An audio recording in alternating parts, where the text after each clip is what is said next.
CC, and everyone else watching online. Alright, as much as I'd love to jump in this video right now, I actually have a couple things I gotta do. So, I guess through the power of editing, let it be daytime. Daniel, chapter 3. King Nebuchadnezzar made a gold statue 90 feet tall and 9 feet wide, and set it up in the plain of Dura in the province of Babylon. Then he sent messages to the high officers, officials, governors, advisors, treasurers, judges, magistrates, and all the provincial officials to come to the dedication of the statue he had set up. So all these officials came and stood before the statue King Nebuchadnezzar had set up. Then a herald shouted, "People of all races and nations and languages, listen to the king's command. When you hear the sound of the horn, flute, zither, lyre, harp, pipes, and other musical instruments, bow to the ground to worship the king Nebuchadnezzar's gold statue. Anyone who refuses to obey will immediately be thrown into a blazing furnace."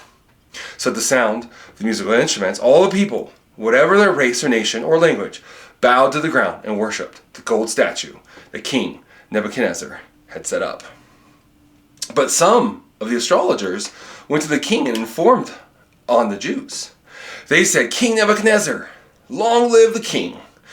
You issued a decree requiring all the people to bow down and worship the gold statue when they hear the sound of the horn, the flute, the zither, the lyre, the harp, pipes, and other musical instruments. That decree also states that those who refuse to obey must be thrown into a blazing furnace. But there are some Jews, Shadrach, Meshach, and Abednego, whom you put in charge of the province of Babylon. They pay no attention to you. Your Majesty, they refuse to serve your gods and do not worship the gold statue you have set up." Then Nebuchadnezzar flew into a rage and ordered that Shadrach, Meshach, and Abednego be brought before him. When they were brought in, Nebuchadnezzar said to them, "Is it true, Shadrach, Meshach, and Abednego, that you refuse to serve my gods or to worship the gold statue I have set up? I will give you one more chance to bow down and worship the statue I have made when you hear the sound of the musical instruments. But if you refuse, you will be thrown immediately into the blazing furnace. And then what God will be able to rescue you from my power?" Shadrach, Meshach, and Abednego replied, "O Nebuchadnezzar, we do not need to defend ourselves before you. If we are thrown into the blazing furnace, the God whom we serve is able to save us. He will rescue us from your power, your Majesty. But even if he doesn't, we want to make it clear to you, your Majesty, that we will never serve your gods or worship the gold statue you have set up." Nebuchadnezzar was so furious when Shadrach, Meshach, and Abednego that his face became distorted with rage. He commanded that the furnace be heated 7 times hotter than usual. Then he ordered some of the strongest men of his army to bind Shadrach, Meshach, and Abednego and throw them into the blazing furnace. So they tied them up and threw them into the furnace, fully dressed in their pants, turbans, robes, and other garments. And because the king, in his anger, had demanded such a hot fire in the furnace, the flames killed the soldiers as they threw the 3 men in. So Shadrach, Meshach, and Abednego, secretly or securely tied, fell into the roaring flames. But suddenly Nebuchadnezzar jumped up in amazement and exclaimed to his advisors, "Didn't we tie up 3 men and throw them in the furnace?" "Yes, your Majesty, we certainly did," they replied. "Look," Nebuchadnezzar shouted, "I see 4 men, unbound, walking around in the fire unharmed, and the 4th looks like a god." Then Nebuchadnezzar came as close as he could to the door of the flaming furnace and shouted, "Shadrach, Meshach, and Abednego, servants of the Most High God, come out, come here." So Shadrach, Meshach, and Abednego stepped out of the fire. The high officers, officials, governors, and advisors crowded around them and saw that the fire had not touched them. Not a hair on their heads was singed, and their clothing was not scorched. They didn't even smell of smoke. Then Nebuchadnezzar said, "Praise to the God of Shadrach, Meshach, and Abednego. He sent his angel to rescue his servants who trusted in him. They defied the king's command and were willing to die rather than serve or worship any god except their God. Therefore I make this decree. If any people whatever their race or nation or language, speak a word against the God of Shadrach, Meshach, and Abednego, they will be torn limb from limb, and their houses will be turned into heaps of rubble. There's no other God who can rescue like this. Then the king promoted Shadrach, Meshach, and Abednego to even higher positions in the province of Babylon. Okay, so we can clearly see here that these boys were being put in a situation of compromise, trying to just corrupt their beliefs, right? So this is very similar to chapter 1 when we talked on Sunday. Is they were in a compromising position, but see, here's the thing: they passed the test the first time, so now things are heating up. Okay, so now things are a little bit worse. They're separated from Daniel, and the three of them are brought in front of this statue, and they're basically told, "Hey, worship this, bow down, or you'll die." Now, they weren't told they can't also worship their God. They weren't told they had to deny their God, though technically by bowing down, they essentially would have been doing that. So in political terms, all they were really being asked to do is just add this government religion, add this government-sponsored narrative to what you already believe. And you'll be fine. Okay, but what we see is, they say, no, we can't do that. And what we see from this story is that the world wants to corrupt you. The world will try to corrupt you. Because if it can corrupt you even just a little bit, it's going to get you to lose your influence. We see at the very end of this story, if we jump all the way to the end part, that they were promoted even more. So first God was honored, and then they were promoted even more. Even more than they already were, which was already pretty high, based off of the last time that Daniel did something and got his friends promoted. So now we see once again, so we see that this Christian battle, this is not a one-time thing. These were not days apart. I didn't do the research to see exactly how many days, how old were they 19 before and now they're 28. I don't know, I didn't look that part up. But what we see is constantly through the book of Daniel, they are being asked to compromise their beliefs in the name of being politically correct, in the name of towing the government-sponsored line, the agenda. And they just say no. They flat out say, no, we cannot do that. I love when they say, King, you have no power over us. This is essentially what they're saying. You have no power over us. You're mocking God. Like, you best watch out. Like, God might strike you. But here's the thing, even if he doesn't deliver us, he has the power to deliver us from your puny power. But even if he doesn't, we'll die rather than deny our God and worship you or yours.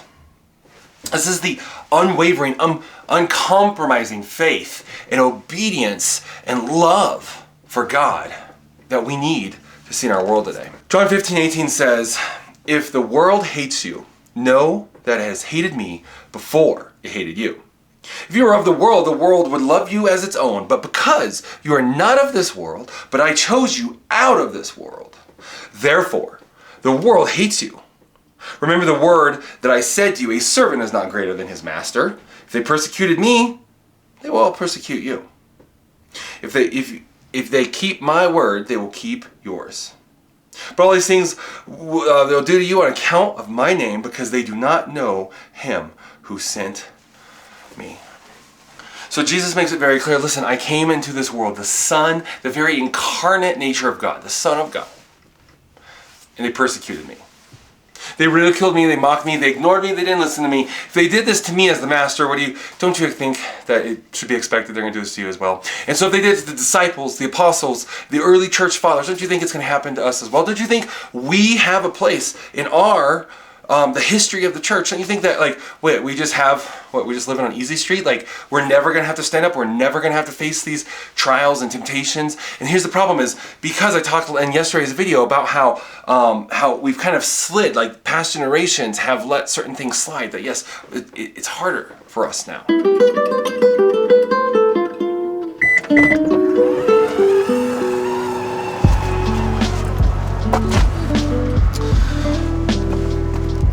How will you respond? There's only one way. There's no middle ground when it comes to compromise. You're either compromised or you're not. Black or white, no gray, none.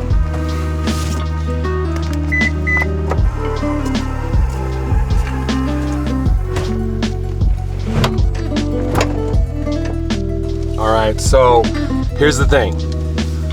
I'm guessing that some of you are thinking, okay, Pastor Jared, but I get what you're talking about, and it all makes sense, and it's all there biblically, but the problem is, if we actually do that, don't worry, I'm not touching the camera, it's propped up.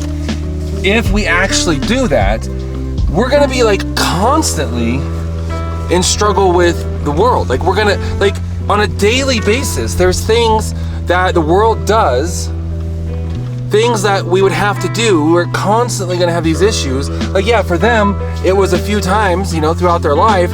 It would be always. Like, you know, if you're a student, it's like every day at school, it's gonna be ridicule from people. I'm gonna lose friends, it's gonna be ridicule from people. Lower grades and even repeating classes in high school. It could cause promotions and jobs and again, friends and reputation and all these things. Like it's gonna be an issue if we actually live this way. So what do? Like how do we navigate that? And here's the thing, yes, you're right, in a lot of situations it will be, but the reason this is because there was a time when this was a little bit. It would have been an occasional thing. We would have occasionally had an issue where we had to stand up for something. And because good men have been silent for so long, and we've just decided, I don't know, I should research the history of this, but at some point in the church, we just decided we just need to be nice and be pacifist, never know, or like never really speak out against anything. Oh, Christians are meek and they're mild and you should never have an opinion. And oh, heaven forbid you have an opinion about anything remotely related to politics. So, you know, let them kill babies, let them gender swap children, let, you know, all these things. And then all of a sudden we wake up in a world and we're like, whoa, like this is not the world that I recognize. I don't recognize this world anymore. And now it seems hopeless, but that's how we got here. And in the same way that because it was hard back then, when the tide started changing, and we didn't stand up and say anything because it was hard, it's even harder now. But what do you think it's gonna look like in a generation from now? Forget a generation. What do you think it's gonna look like 10 years from now, 5 years from now? If people don't start standing up and speaking truth, holding to their convictions, yes, even like Daniel and the 3 Hebrew boys, to the point sometimes of even laying down your life, whether that means politically, metaphorically speaking, or literally. Like they said, our God can save us from you, and even if he doesn't, we're more than willing to lay down our lives. We're not thinking about our own skins. We're thinking about the honor of our God and the generation, everyone else in this generation who's been pulled in as exiles, who's watching us, and the next generation, and the legacy of the generation after that. Israel has a lot of bad history with a lot of bad leaders. We don't want to be part of it. Life is a winding road, no telling where it goes. God is raising up prophets from outside of the Christian world because Christians are remaining silent in this day. Now, I use the term prophets very loosely, okay? So don't take that, don't like dislike this video because that one phrase. What I mean by that is there are people now who are seen. So the church has remained silent. Christians have remained silent for the most part, right? We've got churches condoning. We have entire denominations. I mean, as I record this, I'm sitting in front of a Methodist church. So we have entire denominations adjusting to what the world says. So guess who's standing up as the arbiters of truth? We have secular people. We've got people like Ben Shapiro, who is not a Christian. Okay, he's Jewish, but he's not a Christian.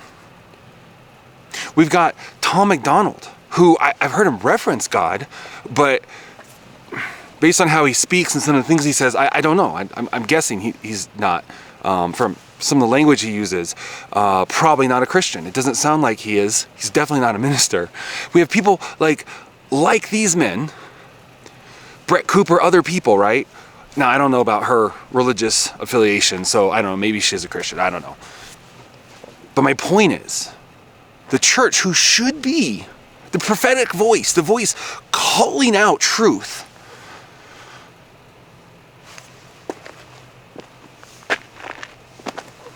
where are we? We're nowhere. We're nowhere. The world is now the ones who are having to say, this is not right. This is not okay. The things that are being done, the agendas that are being forced down on our children, and the things that are being, the laws and the things that are happening, and the morality of our country and our society, this is not okay. And so now we have people, just everyday people, who are the ones standing up, church and Christians. This will be, and this is, to our condemnation. You do realize we will stand before the judge one day and give an account for everything we say. And to be honest, I think we're also going to account, well, I know we're going to give an account, not just for what we say, but also what we don't say.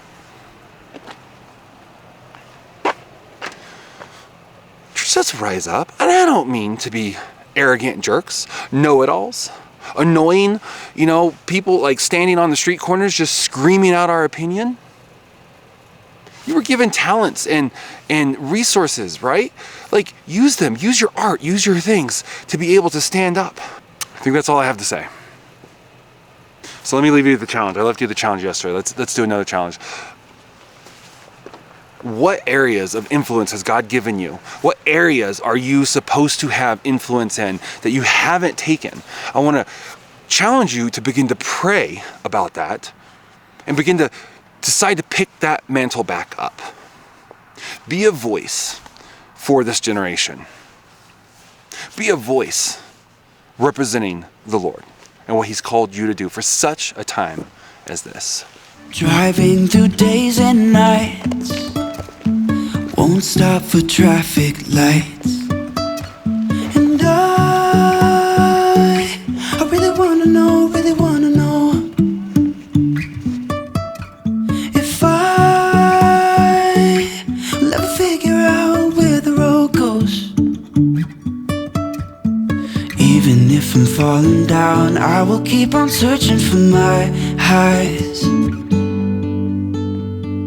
You can say I lost my mind, I will keep on holding my head high, even if the sky is falling.